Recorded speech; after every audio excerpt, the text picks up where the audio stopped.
यानंतर इतर महत्त्वाच्या बातम्यांकडे आपण बोलूया। वाशिम जिल्ह्यामध्ये काल झालेल्या वादळी वाऱ्यासह अवकाळी पावसामुळे फळबागांचं मोठं नुकसान झालंय।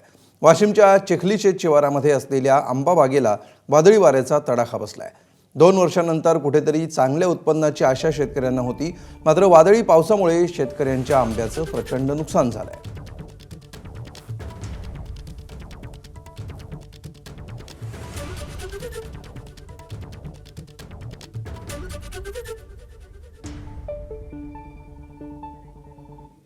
तर अकोल्याच्या पातूर तालुक्यातल्या मळसूरमध्ये प्रचंड नुकसान झालेलं आहे। मात्र त्यापूर्वी आणखी एक महत्त्वाची बातमी येते, ती आधी बघूया आपण। रब्बी हंगामातील प्रमुख पीक असलेल्या गव्हाच्या शेतीला धाराशिव जिल्ह्यामध्ये अवकाळीचा मोठा फटका बसलाय।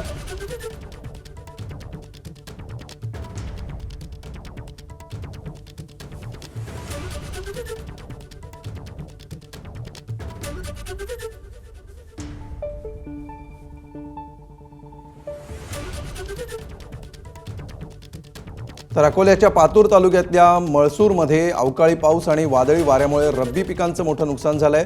पपई पिकांचं आणि कांदा बियाणांचंही मोठ्या प्रमाणावर नुकसान झालंय। त्यामुळे शेतकरी प्रचंड हवालदिल झालाय।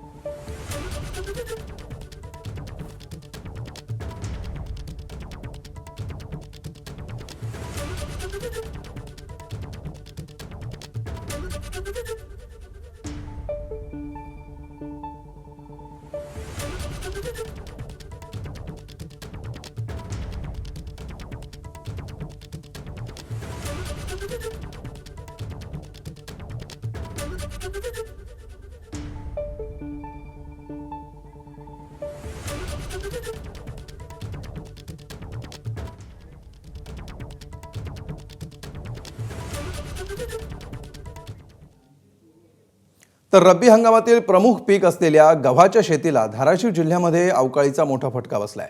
3 दिवसांपासून सुरू असलेल्या अवकाळीच्या तडाख्यामध्ये गहू शेती भुईसपाट झाली। या भिजलेल्या गव्हांचं करायचं काय असा प्रश्न शेतकऱ्यांना पडलाय। याच गहू शेतीचा आढावा घेतलाय आमचे प्रतिनिधी अप्पासाहेब शेळके यांनी।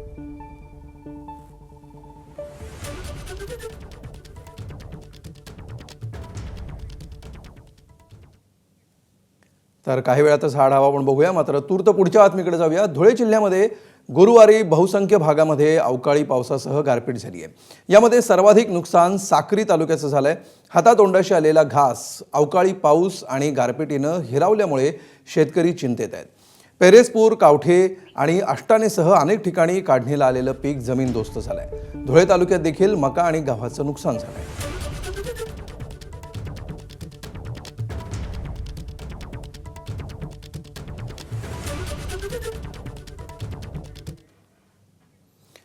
पुढची बातमी, अवकाळी पाऊस आणि गारपिटीमुळे शेतातल्या भाजीपाल्याचं मोठ्या प्रमाणावर नुकसान झालेलं आहे। बेळगावमध्ये हातातोंडाशी आलेला भाजीपाला अवकाळी पाऊस आणि गारपीट झाल्यामुळे मातीमोल झालाय। त्यामुळे शेतकऱ्यांच्या डोळ्यात अश्रू आले।